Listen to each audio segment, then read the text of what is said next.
Hey there, and welcome to today's guide. In this video, I'll show you how to disable the Show Public Story Replies feature in the Snapchat app on your Android phone.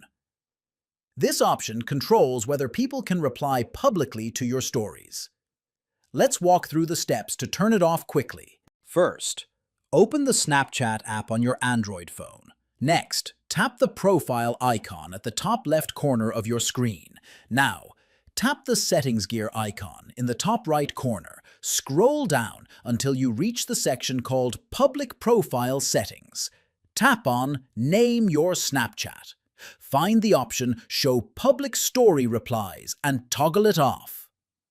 That's it. You've successfully turned off Public Story Replies. Thanks for watching. Now, your Snapchat stories will no longer accept public replies.